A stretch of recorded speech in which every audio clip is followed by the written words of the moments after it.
Welcome to ATR TV Telugu. స్వామివారంటే నమ్మకం ఉందని డిక్లరేషన్ ఇవ్వడానికి నొప్పేంటి నీకు? అది సాంప్రదాయం పాటించమంటే బూతులు తిట్టాడు. రాముడు తల తీసేస్తే ఏముంది, హనుమంతుడి చేయి విరిగిపోతే ఏమొద్ది, బొమ్మది అన్నాడు.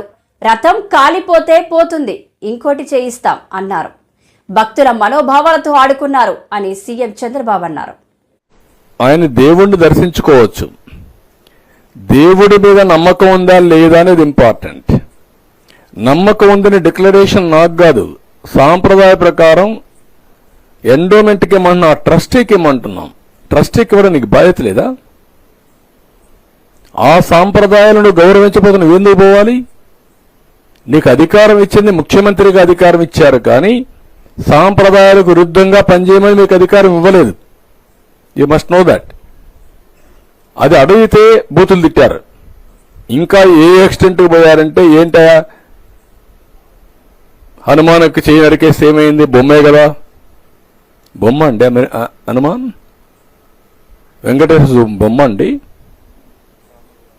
రాముల వారి తల తీసేస్తే ఏముంది, ఇంకో విగ్రహం పెట్టుకోవచ్చు కదా, ఎందుకు వీళ్ళంతా వారు చేస్తున్నారంటే మీకు అంతా ఇదండి. ఏ టెంపుల్ అయినా మనోభావాలు లేవండి. రథాలు పోతే, ఆ కొండ సింహాలు పోతే ఏముంది, ఇంకోటి చేయించుకో.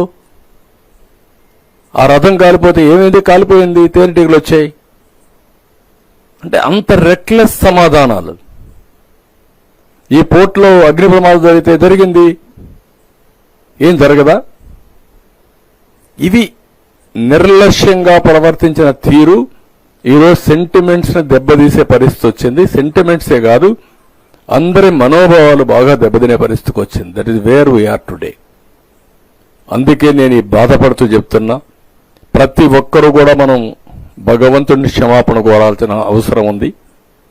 మనమందరం ఉండి భగవంతుడికి అపచారం జరగకుండా కాపాడలేకపోయామనేది, మనందరం నివారించలేకపోయామనేది క్షమాపణ కోరుకోవాల్సిన అవసరం ఉంది. ఇంకా భగవంతుడే చూసుకుంటాడు, అది వేరే విషయం. కానీ మనందరి బాధ్యత, ప్రతి ఒక్కరూ ఎవరైనా సరే ఆయన పైన నమ్మకం ఉండే ప్రతి ఒక్క వ్యక్తి క్షమాపణ కోరుకోవాల్సిన. ఇంకా ఇలాంటి వాళ్ళు ఉండి ఎదురుదాడి చేసే వాళ్ళు ఉన్నారంటే ఇంకా భగవంతుడే దానికి సాక్షి. నేను వెరీ క్లియర్ అన్నట్టు. ఏ మతమైనా సరే, ఎవరైనా సరే, దాని తప్పులేదు. నీకు ఏ నమ్మకం అది చేసుకో, నేను ఎప్పుడు కాదన్నా. కానీ ఇలాంటి దౌర్జన్యాలు చేసి, ఎదురుదాడులు చేసి, ఇష్టానుసారంగా అబద్ధాలు చెప్పి, అబద్ధాలని నిజాలుగా నమ్మించాలని ప్రయత్నం చేయడం స్వామి ద్రోహం. I'm very clear.